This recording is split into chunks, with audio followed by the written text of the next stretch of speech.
Hey folks, how you doing? This is Glenn Giordano once again, your favorite full-time drummer. Yeah, like I said, I'm not sure that I'm my favorite full-time drummer. Alright, so today we're going to talk about two grooves. From the Royal Scam album, Kid Charlemagne, played by Bernard Purdie, and from Aretha Franklin, Rocksteady. What we're going to talk about is these grooves are almost identical, played by the same drummer, both played by Purdie, and they're kind of signature grooves. And for just a second, I want to talk about this. This is what it kind of means when you're a professional player. When I'm called for R&B or funk or those kind of grooves or Motown grooves, there's a R&B kind of bluesy diva I work with in Detroit. I'm sort of putting myself into that vein of Purdie, Clive Stubblefield, some of those drummers. And if you don't know those names, you need to look them up. If you're a young drummer and you haven't heard of those guys, look them up. Look them up now after the video. Watch it to the end. Because they had a way of playing things, a way of doing things, little signature things that they did kind of all the time. And it doesn't mean that I'm trying to necessarily copy them, but I'm trying to bring that style that they created and bring it into my own sphere and then do some things with it that are different than what they did, make it my own, but at the same time, more than sprinkle, flavor my playing with what these giants have done before me. You can look online too and see now Kid Charlemagne is by Steely and they have recently toured with Keith Carlock, great young drummer, and he plays the grooves a little differently, but he keeps some of the signature elements of those grooves. It's important to keep parts of the groove that are not only very relevant, but make the song in some way, in my estimation, and the estimation of many others. So let's talk about Kid Charlemagne. Let's do that first, because that actually is a little easier in some ways than the Rocksteady groove. There is a very slight variation between the two, but this comes up from the Kid Charlemagne groove and the Rocksteady groove come up from something that was done with James Brown for a long time, and probably before him, but my first advent to it, my first knowledge of this kind of thing comes really from Clive Stubblefield, who was James Brown's drummer. So let's talk about the hi-hat part. Okay? So on Kid Charlemagne, by the way, that metronome marking in Kid Charlemagne is about 94 beats a minute, and when I click it out, it seems like it's dead on. Anyway, but let's start with the hi-hat part, which is a very signature part for that style of playing. That R&B, funk, pop funk kind of, right? And here's the hi-hat part, right? It's eighth notes. Doesn't do a lot of messing around with it. A little bit maybe sometimes, but he's got so much in his ghost note thing happening, which I'm going to get to in a minute, that I don't think he's doing anything else with his hi-hat except eighth notes. And here it is. It's just 1 and 2 and 3 and 4 and 1 and 2 and 3 and 4 and, right? But now he's opening the hi-hat on the and of 1 and the and of 3. Watch. 1 and 2 and 3 and 4 and 1 and 2 and 3 and 4 and 2 and 3 and 4 and 1 and 2 and 3 and 4. Right now you think, well, does that keep going? Yes, it does. It's throughout the almost entire tune. Occasional breaks for some fills, but that's about it. He even does it on some breakdown moments where he's doing a little tom thing with the snare, and he keeps that and of 1 and and of 3 going. And that is a very signature thing for that style. And so if you're playing that style, you want to think about, once you decide a place to open up the hi-hat, you kind of want to keep it going throughout the tune as much as possible. It's a really cool thing to do. So now he's got the snare, right? Your basic snare groove is kind of on 2 and 4.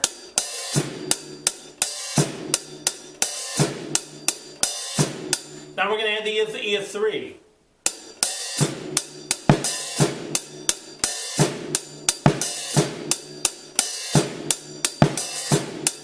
Now we got 1 on the bass drum, the end of 3 on the bass drum, and 4 on the bass drum with the snare. Now I happen to know that Purdie did a lot of the Al Green stuff, and that was a very signature thing to do in Al Green tunes. It was either this on 4 or this on 4, both together. And it gave a big emphasis on 4. Just sort of like resolved the groove all the time, you know what I mean? And it just really gave a power to that final beat in the bar. So let's do that. Let's do that much of it now.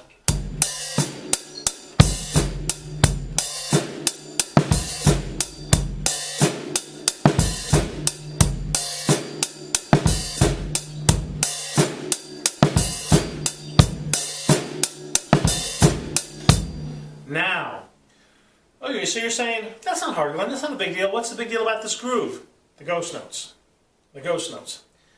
What I believe Purdie liked to do, and I did, like I said, I took like 1 or 2 lessons from him. He never said these words to me, but in watching him play and listening to him over the years and having to play many of his parts through the years, I believe kind of what he was doing in some ways is instead of playing this 16 notes on a hi-hat with 2 hands, he put all those 16th notes in his snare as ghost notes, which gave him the ability to do accents when he wanted, to mess around with the textures of it, throw in a double here and there, all sorts of things like that, and kind of gave almost a maraca tambourine feeling to the groove. And even though there might be a tambourine laid on top, you know, maybe on 2 and 4, this 16th note feeling was being captured in the groove. So let me throw in those ghost notes. And there's one ghost note I'm going to leave out, and then we'll put that in a second.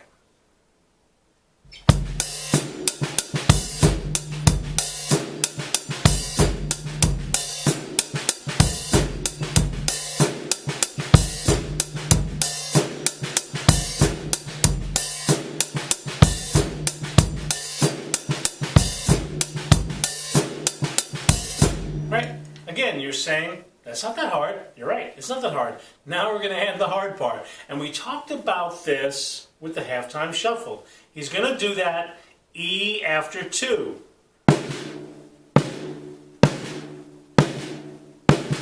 He's going to throw that ghost after 2 and after 4. So here's what my hands are going to do now. I'll leave that open hi-hat so you can really hear this.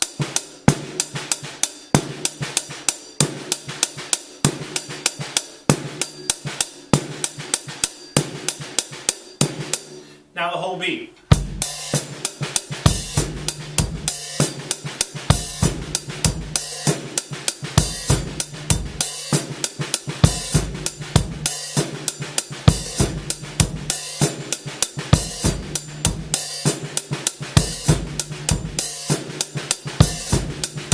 Now, that is the way that Keith Carlock plays that live. And he leaves out one thing that Purdie did quite a bit in that groove, which is that E of 3, which I'm going to put in now. I'm going to be honest with you, I've listened to both versions many, many, many times. Sorry, Mr. Purdie, I do like the way Keith Carlock's version lays better without that E in there.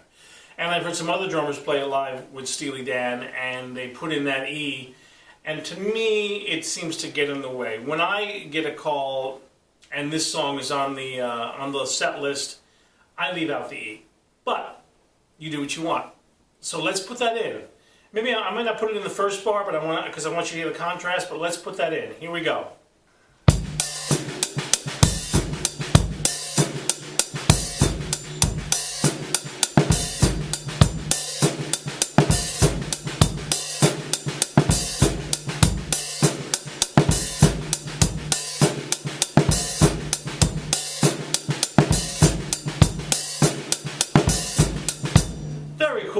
Very cool groove. Like I said, it comes in at about 94. Now, the only other thing he really does, there's a lot of hits in it and stuff like that. You should listen to it, you should learn it, is he likes to throw, and I'm pretty sure he's using the rack tom for the pitch of it. That's what it sounds like to me. It might not be. There's a couple of breakdowns where he throws the tom in on 2 and 4 with it.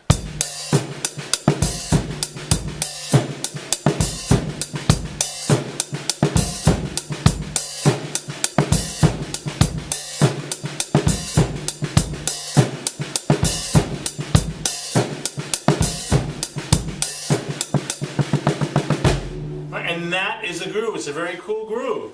Now, what is Rocksteady?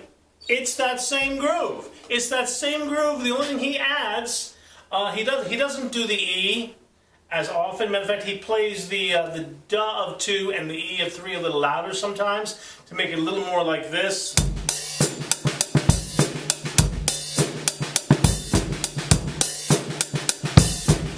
But he adds the duh of 2 on the bass drum.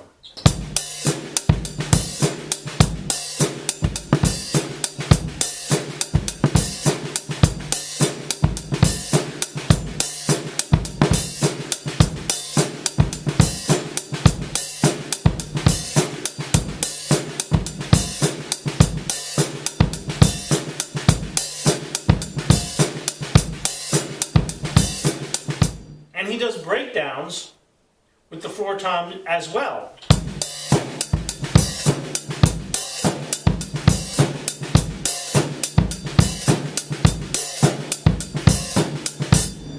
With that hi-hat constantly opening up. This is a Bernard Purdie signature groove. Now you may think, well, it's not really that hard. It isn't that hard, but there's a finesse to it. There's a finesse to it. If you're playing your ghost too loud, no, that's not going to work. If you're not playing them loose enough, and by the word loose I mean Purdie's very free with them. You can hear sometimes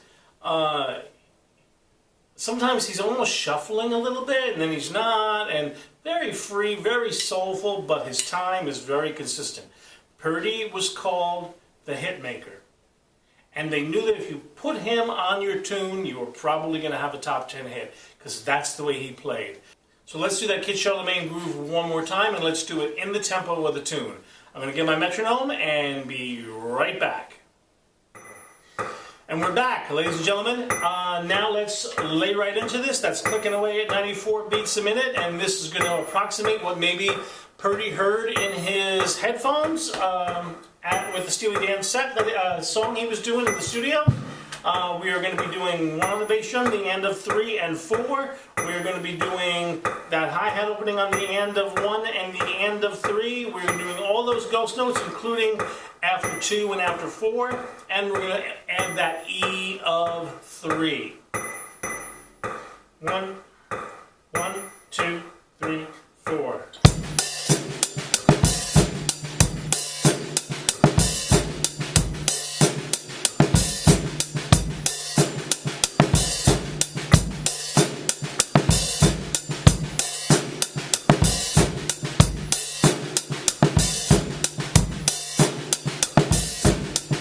And there's the groove. Hi, this may look a little weird, I don't know, I've not done this kind of thing before in these videos. So I'm recording this part, the small part, on a different day, not a slightly different day, I don't know what that means. Anyway, I wanted to show you a slightly more nuanced version of Kid Charlemagne. Now the way that I have taught it so far, that is actually the way that Keith Charlemagne plays it while he's on tour with Steely Dan, well right now, or what he did a few years ago, right? And it is a good way to play it. And if you got called for tomorrow, Friday, 2 days from now, to play in a club, and that was the one you knew, it would work just fine. Why did Keith choose that one? So on that stage, he had 3 guitar players, 2 keys, 2 percussion players, background vocals. So the way that he chose to play that groove carries with it the most relevant parts of the groove, the grooviest parts of the groove, right? And creates a good framework or house. It's a metaphor I like to use to put all those other instruments into, right? They're playing into his pocket. However, if you got called, let's say, like I do, to play at a club in Lansing, Michigan that is, that's where I am, and Michigan, I don't live in Lansing, but if I got a club to play there on Friday night, and then we're going to do this tune, well, we only had a 4-piece band, which is generally the thing, or a 5-piece band, you know, and we don't have those 2 percussion players and those, the horn section and the 2 keys. Well, now I might want to incorporate some of those other rhythms into my groove. So let me show you, nice and slowly, the slightly more nuanced version of this, which is also very cool. It is exactly the same as what we've done so far. We're going to add a slight change to the hi-hat. So now, instead of playing this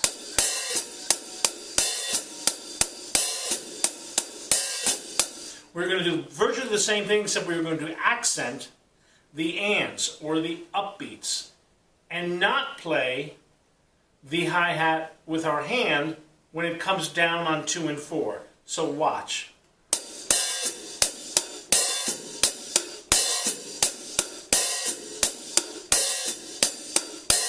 Now, some guys like to play the shoulder when they do that accent, like this.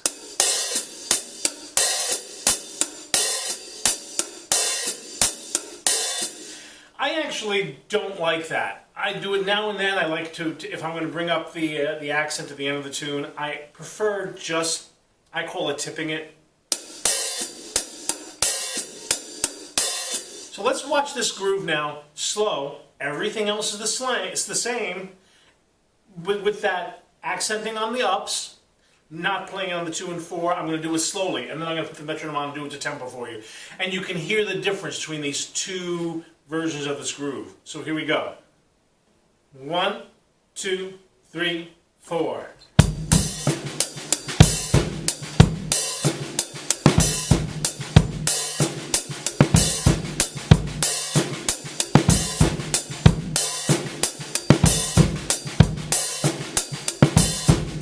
Like I said, you could do it like this.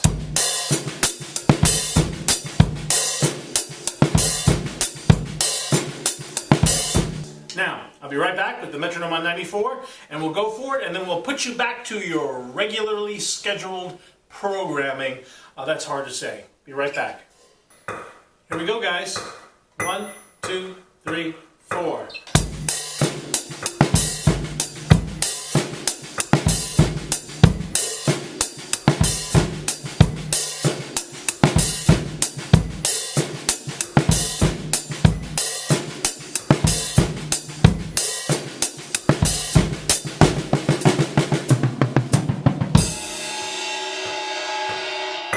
Do that little stupid fill at the end. I don't know why, but there you have it. That's it. That's with that hi-hat accenting the ands, and you notice I did not play 2 and 4 with it. It kind of gives the snare a little more power on that hit and drop on 2 and 4. All right, add that one to your artillery for a whole lot of other grooves. That is a groove that will work for a gajillion tunes. All right, back to the rest of the video. And we're back. Here we are for Rocksteady. 1, 2, ready, go.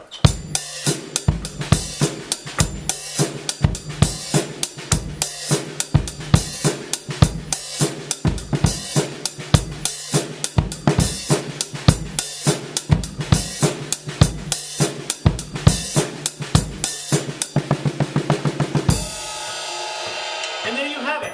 Rocksteady Kid Charlemagne. Now you've learned 2 grooves, and you can use that feel. Tune in, stay tuned to my channel. Please hit subscribe, the bell, and all that stuff, and get my notifications. I hope this helped you out. I hope you got a handle on some of these feels now, at least those feels, all right? Live well, be well.